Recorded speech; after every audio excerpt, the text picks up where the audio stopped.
The sickness of diabetes is called the invisible killer because you don't know it's there. You don't know it's working on you when it is, and you don't know how swift it can take over and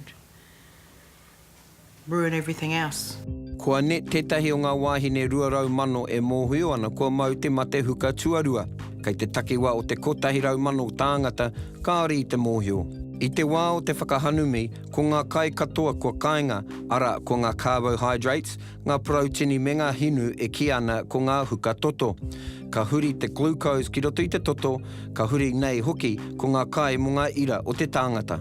I te wā ka kai tātou, ka whakatipu te ateroa I te matu e ki ana ko te insulin. Te wāhanga e whakahaere ana I o tātou toto huka kia tika te metabolism. Mo te mate huka, momo tuarua, kaore he nui te insulin. Kāri te tika tana mahi rānei, kua mutu ko te maha o te huka ki roto I te toto. Ko te nuinga o ngā tāngata e mau mai nei tēnei momo mate, ka mau hoki ko te tai kaha ate I a toto. Ka tana kino, ko te whānga I ētahi mate anō pērā I te mate manoa, te ikura roro, te mate tākehi, me te matenga wawe nei o te tangata. Ko te haurua o ngā mate huka tuarua, kua tāia te karo mehe me ka kore I te mōmona haere te tangata. He mōmona te 80 pai heneti o ngā tāngata I te wā kua riro te mate huka tuarua. Hei tā te tari hauora, mehe Māori koe, kai a koe hoki te mate huka tuarua, ka taka tō auranga ki te 12 tau.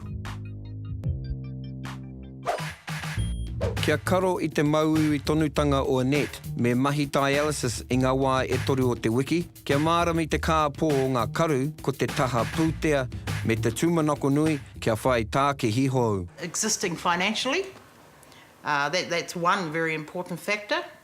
The other factor is I'm going to have to do a whole lot of new learning if my sight does not improve.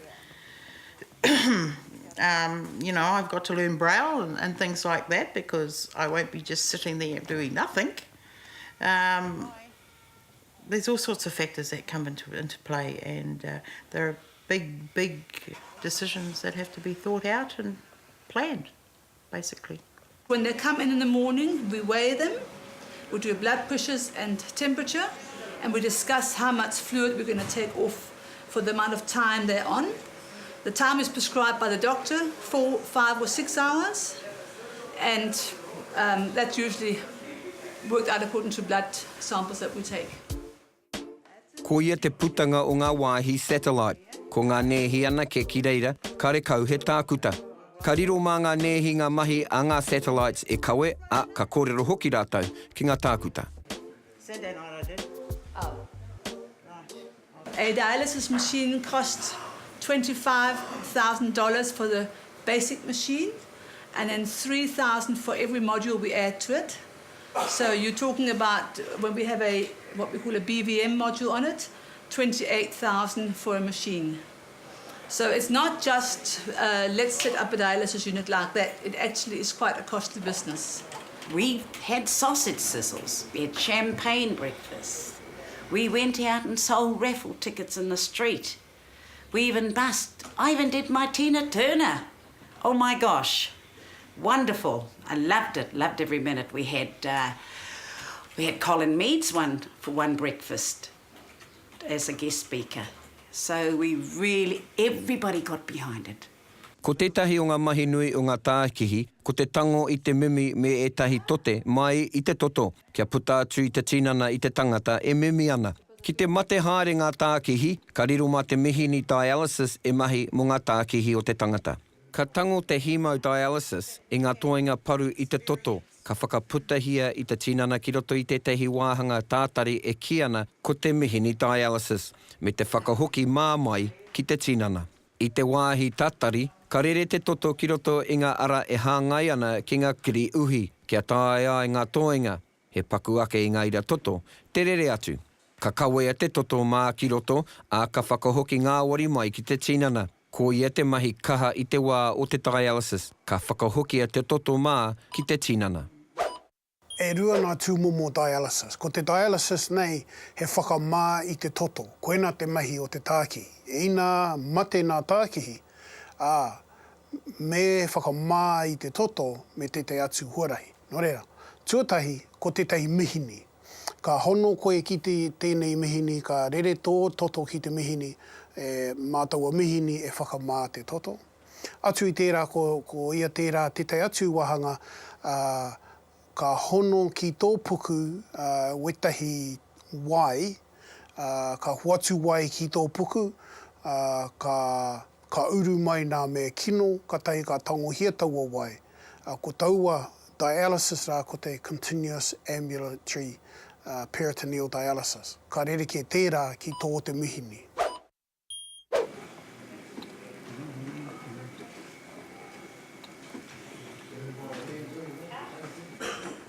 Morning, Felipe. The procedure to get you onto the machine takes approximately about 3 to 4 months, where they have to operate on your arm and create a fistula for needling and let it heal and let it grow. If you have hemodialysis, you have an artery put onto your vein, and so that vein gets big and fat so that we can put the needles into it. Because our needles are very big needles and you can't put that into an ordinary vein.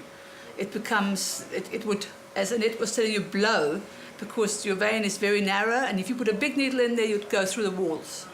So you need to make it nice and big so that you can actually put those needles in there, and they can rest there for the 4 to 6 hours that they have dialysis. This is where my fistula is, where they needle me 3 times a week with 2 needles, 15 gauge needles. And it has now produced quite a few marks on my arm that look like that, and a big huge track mark, which sometimes when I wear sleeveless clothing that people mistake for being, you know, drug track marks. But it's quite visible, isn't it? It's quite, but it's got to be there, so I can't do anything about that. E toru ngā wā o te wiki a Annette e haere atu ana ki te dialysis o Maharo. Ka hono atu ia ki te mihini dialysis mō ngā haure e whā me te kotahi haura o te whakarite, me te mahi ki muri te mihini. E rima ngā haure e whā ngā rā o te wiki, hau ngā no ko te wā whakatā ki muri te mahi. It is a major life change and you need it. Without it, you'll die. So fitting it in, you don't really have a choice. It's got to be done. E hara ko te dialysis i te mahi harikoa, no reire e kahana ngā kaimahi me ngā tūroro ki te whakarite i tētahi wāhi hiko me te marino hoki.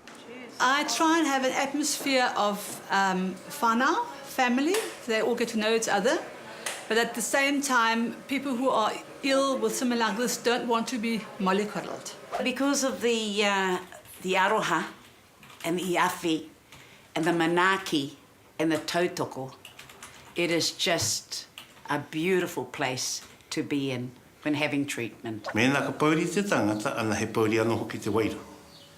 Mēnā ka kua te tangata e kua anō ki te wairu.